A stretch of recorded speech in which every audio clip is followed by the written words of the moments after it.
back to my channel, and if you are new here, just a plain welcome then.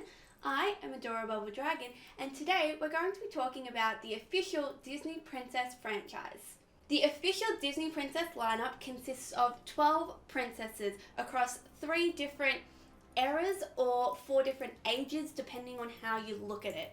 You have your classical era, which has Snow White, Cinderella and Aurora, Snow White being from the Golden Age and Cinderella and Aurora being from the Silver Age.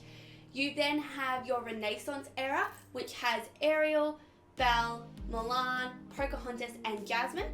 And then you have what they call the Revival or the Second Renaissance, which includes your last 4 of Tiana, Merida, Rapunzel and Moana. It was created in the early 2000s by Andy Mooney after he attended a Disney on Ice concert and saw a bunch of little girls running around in generic Halloween costumes attempting to recreate their favourite princesses.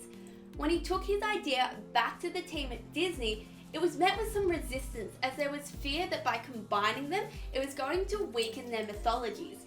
Even though it eventually went on, you can still see this idea portrayed in the fact that if you look at a photo, or a picture rather, of the lineup, none of them are looking at each other. They're all in their own individual poses that if you were to single out, it wouldn't look weird of them being singled out. It would look like it was just a generic photo kind of thing, and not that they're meant to be collabed in the same event. We do see this being broken down over time as some of their stories start to combine and they have lots of crossovers, and the big one of this is in Wreck-It Ralph 2 being the obvious big combiner of them all by interlocking it all together. There has been discussion of adding Vanellope as an official Disney princess, but as of yet she is actually not an official one. The franchise initially included Snow White through to Mulan, since the later 4 princesses were yet to be created, but they also had the addition of Tinkerbell. Now in 2005 she left and then ended up going on to create her own franchise, and in 2010 was replaced by Tiana as the 9th official member, with her coronation taking place in front of New York Palace.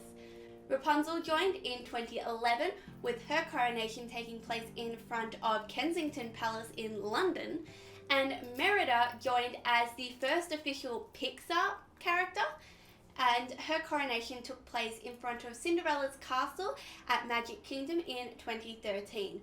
Moana was sneakily added in 2019 but hasn't actually had her official coronation as of yet, and I'll leave a link down below as to where I received that information that she is an official Disney princess. So why these princesses and not others? There are specific requirements that need to be met in order to become a Disney princess. First, you have to have a primary role in an animated Disney or Pixar film. Sorry Leia, being from Lucasfilm and being live action, it's kind of what got you cut from the team. Second, you must be human or human-like in the case of Ariel and formerly Tinkerbell. Thirdly, you must be introduced in the original film and not a sequel. This is where Melody gets the cut. Fourthly, you must be born royal, marry royal, or perform an act of heroism. This explains Mulan and arguably Moana's place in the lineup. Lastly, your movie must be a box office success that is neither under nor overwhelming. This is why Islandly, Kaida, Thumbelina, Anna and Elsa have not been included. I understand that people have conflictions about each princess's inclusion or exclusion from the lineup, but ultimately these are the decisions that Disney has made. Now this is where the controversy begins. When someone refers to a Disney princess, they are usually referring to those that are in the lineup. But what happens is people also use that term to describe a princess who is of Disney. And it makes sense. They are a princess of Disney, so therefore Disney princess. However, where the confusion lies is that Disney princess is specifically the term used for those in the official lineup. Moving on though, I can definitely see that if the franchise ever dies off, Anna and Elsa may potentially be added to the lineup to re-spark sales again. More so Anna than Elsa, considering Elsa's queen status.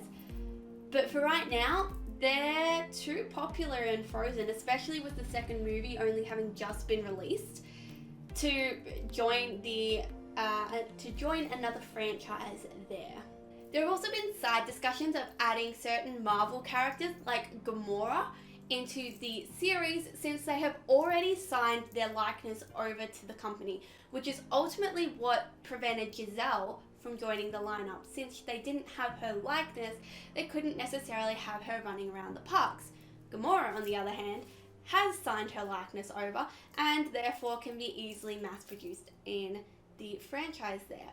But there becomes some conflict there in the fact that she is live action and not animated, and ultimately her movies are incredibly successful. Look at it this way. Gamora is in 2 of the top 10 highest grossing films of all time. Frozen, to put it into perspective, ranked 15th.